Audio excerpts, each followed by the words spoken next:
Less than 2 weeks from the return of the House of Commons, Mark Carney facing increasing pressure to act on the economic reforms he promised in the spring election. As his cabinet gathers for a 2-day retreat, the Prime Minister says Canada must now navigate a world upended by U.S. President Donald Trump's tariffs. The focus of the government from the start has been on what we can control.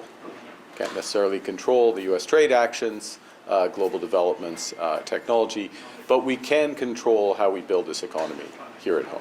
By build, Carney means both new housing and the so-called nation-building infrastructure projects he promises to champion. New pipelines, new LNG terminals, new port facilities to reach overseas markets. Carney today revealing a recent conversation with Trump. I last spoke to the president Monday evening. We spoke at length on a wide range of issues, including on trade, but geopolitical, other issues, labor issues, etc. It was a good conversation. He says the government's top public servant, Clerk of the Privy Council Michael Sabia, is in Washington this week to keep that conversation going. But the Prime Minister cautions that a resolution to the trade and tariffs dispute is not yet at hand. Don't expect immediate white smoke on one of these strategic sectors, but that's the type of conversation that we're having. As talks continue, Cabinet today is discussing the coming federal budget at a time likened by the Finance Minister to a post-war period. There's a lot that you can compare between 2025 and 1945. You know, CDAO at the time had to rebuild the Canadian economy. That's what we're going to do. We're going to build this country.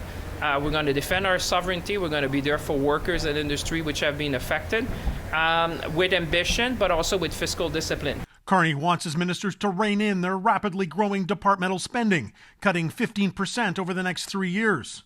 Austerity balanced with new spending that he calls investment, like the massive $9 billion bump to this year's defense budget to meet Canada's NATO targets. Cabinet today also hearing from a pollster about the mood of Canadians. What we're seeing is Canadians are still giving the government the benefit of the doubt on what's happening.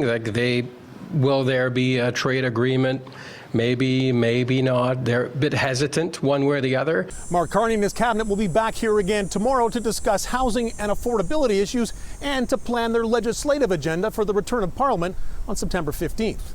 Glen McGregor, City News, Toronto.